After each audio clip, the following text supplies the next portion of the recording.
我明明年薪600万，却只敢对外称月薪6000块，只因为上一世亲戚知道后三番两头借此嬉戏。三婶儿子结婚更是要我负责提供全部彩礼，我拒绝后遭他们报复，最后无奈失足坠亡。在睁眼回到了三婶王丽霞道德绑架我的这天，她满脸堆笑敲开我的家门。13啊，你堂弟江杰要娶城里媳妇了，新娘叫柳如烟，那姑娘长得可水灵了，这结婚要彩礼，如烟家里条件好，开口要了32万，这是城里的规矩，为了咱们老江家争光，这钱可少不了的。三婶停顿了一下，眼睛死死盯着我，声调猛地抬高，所以这钱你出吧。听三婶此言，我沉默下来，嘴角微微抽动。三婶见我沉默不语，以为我在犹豫，立刻加大了攻势。你别嫌多，这可是城里姑娘，以后江杰就是城里人了，咱们全家脸上都有光。你这个做哥哥的，能眼睁睁看着你弟因为这点钱结不成婚吗？你挣得多，帮衬你弟不是应该的吗？长兄如父，你可不能这么没良心。三婶话完，一股强烈的怒火直冲我脑门，真是荒唐！我为求清静而撒的谎，居然招来了这群吸血的亲戚，说我没良心，是我的谎言没良心，还是他这种理直气壮的敲诈没良心？我不是什么长兄如父，我只是一个想安安静静生活的普通人。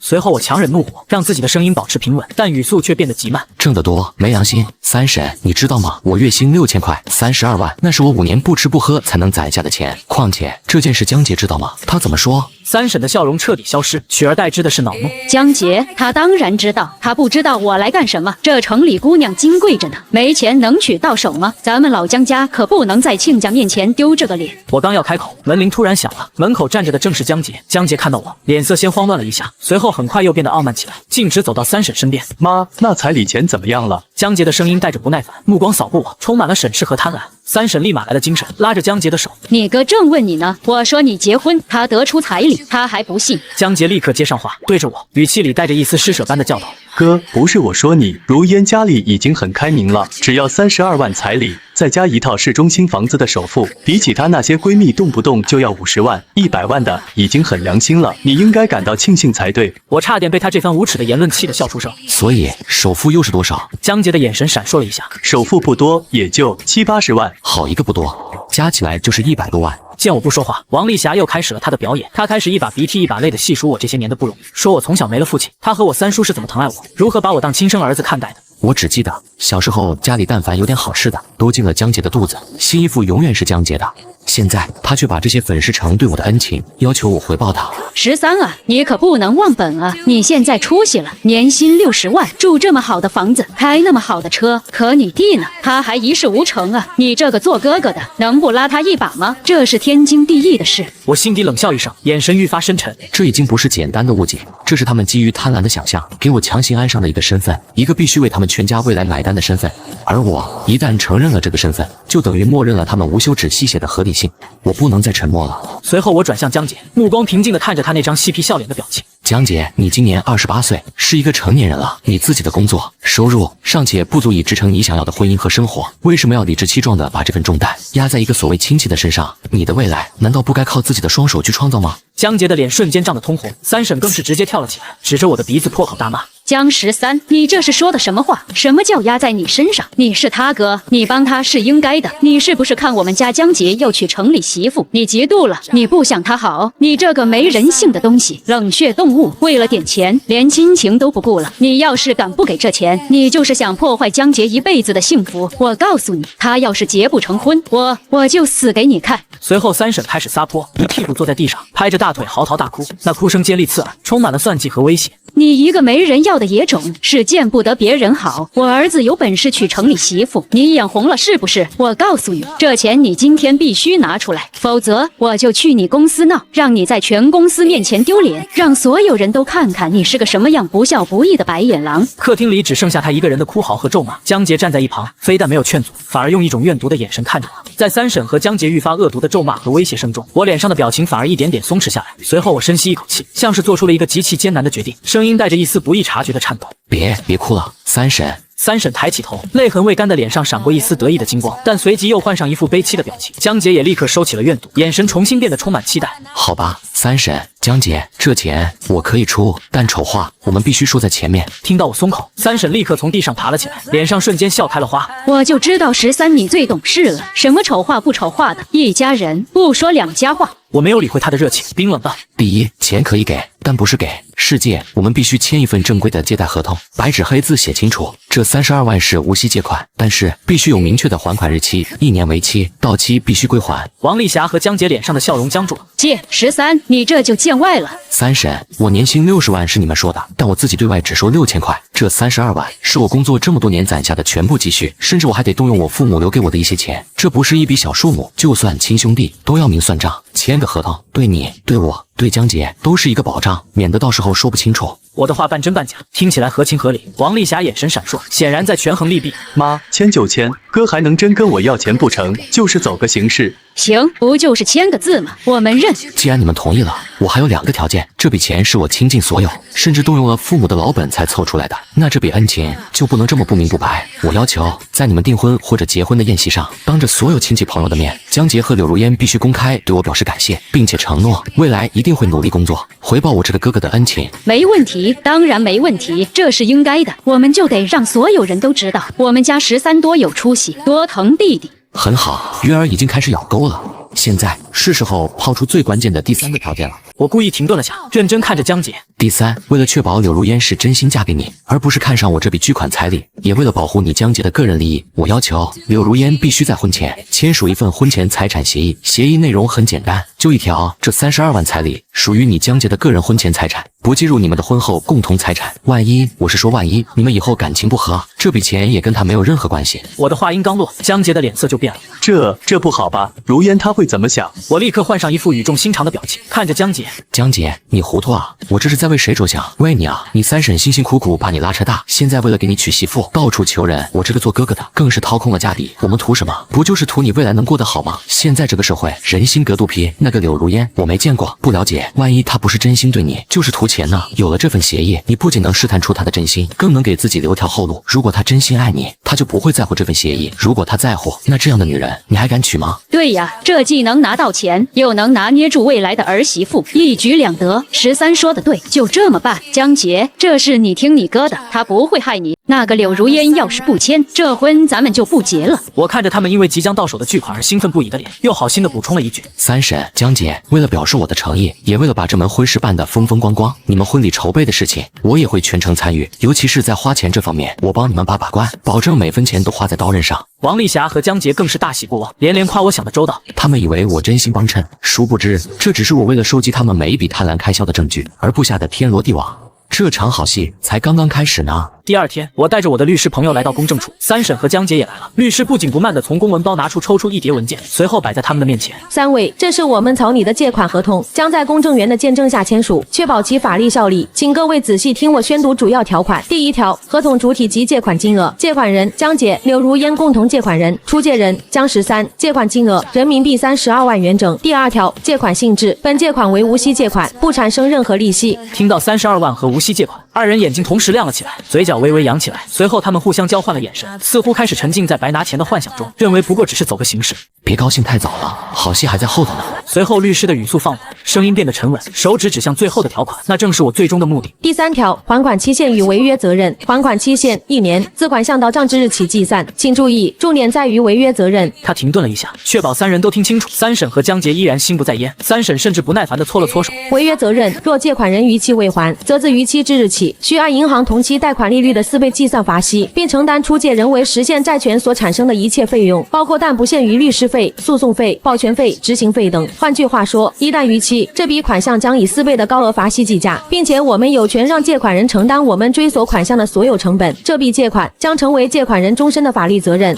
3婶和江杰对4倍罚息这几个字显然没有概念，只觉得那是一串拗口的法律术语，像耳旁风一样掠过。他们眼中只有那白花花的32万，认定反正这钱我们又没打算还。随后柳如烟也来到了公证处，坐在江杰的身边，神色警惕。他伸出手想要拿过合同查看，3婶立刻按住了合同一角，脸色沉了下来，抢先开口：柳如烟，你这是不信任我们老江家，不签就别想进我们家门。江杰也立刻凑了过去，语气带着一丝恳求：如烟，你就当为了我签了吧，合同我哥都和我说清楚了，就是走个形式，我们是真心相爱的，不是吗？最终柳如烟还是不情不愿的也签下了自己的名字。随后我确认了合同没问题，当着3人面前将32万一次性转入江杰的账户。转账成功的提示音响起时，江杰和柳如烟脸上的笑容灿烂的几乎要溢出来，3婶更是激动的握住我的手，眼含热泪。13，你真是我们老江家的麒麟儿，3婶谢谢你，你放心，以后你老了，江杰肯定给你养老送终。算了，我怕折寿。很快，江杰和柳如烟的结婚日子要到，我如约荣升婚礼主理人。我站在讲台上，发表了一番长兄如父、倾尽所有，只为弟弟幸福的感人演讲。台下的亲戚们纷纷对我报以热烈的掌声。江13真懂事，江13果然有大出息了。三婶和江杰站在我身边，与有容焉，脸上满是虚荣的红光。殊不知，我放在口袋里的手机正将这一切都清晰地录制下来。婚礼的筹备工作正式启动，我兑现了我的承诺，尽心尽力地参与其中，从订酒店、选婚庆到买3金、拍婚纱照，每一笔大额开销，我都要求江杰提供详细的发票和购买记录。这毕竟是我辛辛苦苦攒的钱，我得帮你们把关，别让人坑了。王丽霞和江杰深以为然，觉得我这是对自己钱负责的表现，对我言听计从。很快，我便发现了端倪。柳如烟的社交媒体上开始频繁晒出各种昂贵的奢侈品包包、名牌化妆品，甚至还有一块价值不菲的手表。而这些消费的时间点，恰恰都在那32万到账之后。随后便到婚礼当天，场面盛大而奢华。王丽霞穿着一身崭新的旗袍，满面红光地穿梭在宾客之间，他们在我面前颐指气使，仿佛我只是一个负责买单的下人。13，去看看那桌的酒够不够。13，你弟的胸花歪了，快去给他弄弄。我脸上始终保持着得体而温和的笑容，任劳任怨，对他们的要求一一照办。只是在无人注意的角落，我偷偷用手机录下了王丽霞和江杰在亲友面前吹嘘的嘴脸，录下了他们那些浮夸的消费主义言论。敬酒环节开始了，王丽霞像个得胜的将军，拉着我雄赳赳气昂昂地走向主桌，那里坐着柳如烟的父母和一些重要亲戚。亲家，我给你们介绍一下，这是我们家江13，江杰的堂哥。别看他年纪轻轻，本事大着呢，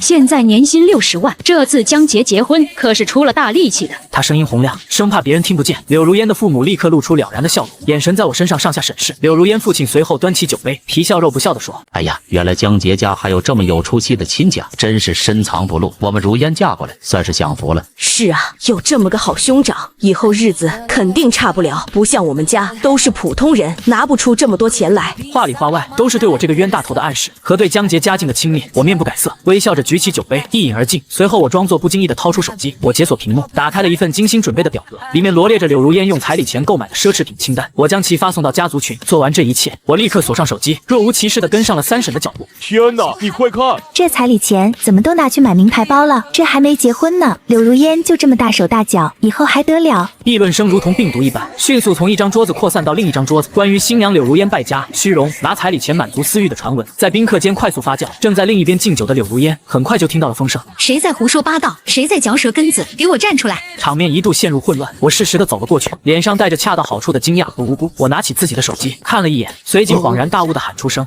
哎呀，不好意思，这是我给江杰做的一份开销记录，怕他乱花钱，可能是不小心点错了，发错了。”我一边说着，一边手忙脚乱地操作手机，做出正在撤回的样子。我已经撤回了，大家别看了，就是个误会。我此地无银300两的解释，更是坐实了传闻的真实性。消息已经传开，哪里还撤得回？柳如烟的父母听到这些议论，脸上青一阵白一阵，感觉颜面尽失。他们冲过来，拉住柳如烟，劈头盖脸的质问：“那些包和首饰是怎么回事？你哪来的钱买那些东西？”我花我自己的钱，关你们什么事？你们是我爸妈还是我债主？他情绪激动之下，更是把矛头指向了我。是他，肯定是他，江13，你这个贱人，你就是故意算计我，想让我在大庭广众之下出丑。婚礼现场瞬间变成了撕破脸的战场。王丽霞为了维护儿子的面子，强行拉开扭打在一起的柳如烟母女，嘴里还在不停地呵斥着那些多嘴多舌的亲戚。但婚礼原本喜庆祥和的气氛已经被彻底破坏，宾客们交头接耳，眼神里充满了猜疑和看好戏的幸灾乐祸。我站在混乱的中心，嘴角勾起一抹无人察觉的冷笑。这只是开胃菜，真正的大餐还在后头。那场闹剧般的婚礼结束后，江杰和柳如烟还是硬着头皮去了蜜月旅行。巴厘岛的阳光、沙滩、豪华酒店，很快就成了三婶在朋友圈炫耀的新资本。她每天转发江杰和柳如烟的动态，配上诸如儿子儿媳真孝顺，知道我们辛苦，特地去国外给我们祈福之类的文字。他们花钱如流水，丝毫没有一个背负着32万借款的负债人该有的样子。直到合同上的还款期限临近，距离32万借款的还款日还剩整整1个月，我给江杰发了一条短信，语气平和，像一个单纯关心弟弟的哥哥。江杰，蜜月玩得开心吗？看你们去了那么多地方，真好。对了，合同上约定的还款日期快到了，你们有还款计划了吗？如果手头紧，可以先还一部分。信息发出去后，石沉大海。1天、2天，江杰都没有回复，我也不急，又等了1天，直接拨通了他的电话。电话响了很久才被接起，那头传来江杰支支吾吾的声音：“哥，那个最近公司效益不好，手头有点紧，能不能宽限几天？”我还没来得及说话，电话那头就换成了柳如烟尖利的女声。催什么催？你堂弟又不是赚不到钱，这点钱还用你天天催，搞得我们像是欠了你几百万一样。别把我们当穷人，我们还得起。说完，他啪的一声挂断了电话，紧接着王丽霞的电话就打了过来。电话一接通，就是一顿劈头盖脸的指责。江13，你什么意思？人家小两口刚结婚，你就开始催债了？你还有没有点人情味了？为了那点钱，你至于吗？你那么有钱，还缺这点小钱？三婶，当初我们白纸黑字签了合同的，而且我也说得很清楚，这笔钱有很大一部分是我从我爸妈那借来的。现在他们催我还钱，我也没办法。我不管，那是你的事，反正现在没钱，你别再打电话来烦他们，影响他们夫妻感情，你担待得起吗？王丽霞蛮不讲理的吼完，也挂了电话。合同上约定的还款日期终于到了，江杰一家仍没有如期还款。法院的传票像一道催命符，被稳稳地送到了江杰家的门上。当王丽霞、江杰和柳如烟看到那张带着鲜红印章的指示，彻底傻眼了。他们做梦也没想到，我竟然真的会把他们告上法庭。三婶的电话第一时间就打了过来，电话那头的他声音里第一次带上了恐慌。江13，你个心狠手辣的家伙，你真要让全村人看我们家的笑话吗？你快去撤诉，算我求你了，我们是一家人啊。他的声调从一开始的咒骂变成了后来的苦苦哀求。三婶，现在才想起来我们是一家人，晚了。在你们肆意挥霍我的血汗钱时，在你们对我进行辱骂和人身攻击时，在你们理直气壮的赖账时，你们有没有想过我们是一家人？法律面前人人平等，一切按合同办事吧。很快到了开庭那天，当我走进法庭时，看到了被告席上坐立不安的三人。三婶一脸怨毒地瞪着我，江杰则垂着头不敢看我，柳如烟的脸上则写满了烦躁和不耐。果不其然，对方律师完全否认了借款事实，坚称那32万是我基于亲情自愿赠与堂弟的结婚彩礼。轮到我方陈述时，我的律师朋友冷静地有条不紊地向法官和陪审团展示了我们准备的所有证据。第一，这是双方亲笔签署的借贷合同，上面明确注明了借款金额、还款期限和违约责任。请注意，合同的借款人一栏不仅有江杰的名字，还有他当时的未婚妻、现在的妻子柳如烟的名字，这是一笔共同债务。第二，这是32万元的银行转账记录，与合同金额完全吻合。第三，这是1年借款期内，我的当事人从未进行过任何催款的记录，充分体现了他的善意和耐心。而这是还款日到期后，我的当事人通过短信、邮件等多种合法途径进行催款的全部记录。第四，这里有几段录音和视频，一段是婚礼前被告王丽霞和江杰亲口承认签合同只是走个形式，另一段是婚礼上我的当事人在亲友面前发表倾尽所有的演讲后，被告江杰和王丽霞在台下向亲友炫耀我哥有钱，这都是他该出的。还有一段是被告江杰在家族群里公然叫嚣前我有，就是不给你的语音。每一份证据被呈上，被告席上三人的脸色就愈发惨白。当那段江杰嚣张的语音在肃静的法庭里响起时，我看到江杰的身体猛地一颤，头埋得更低了。最后，我的律师拿出了杀手锏。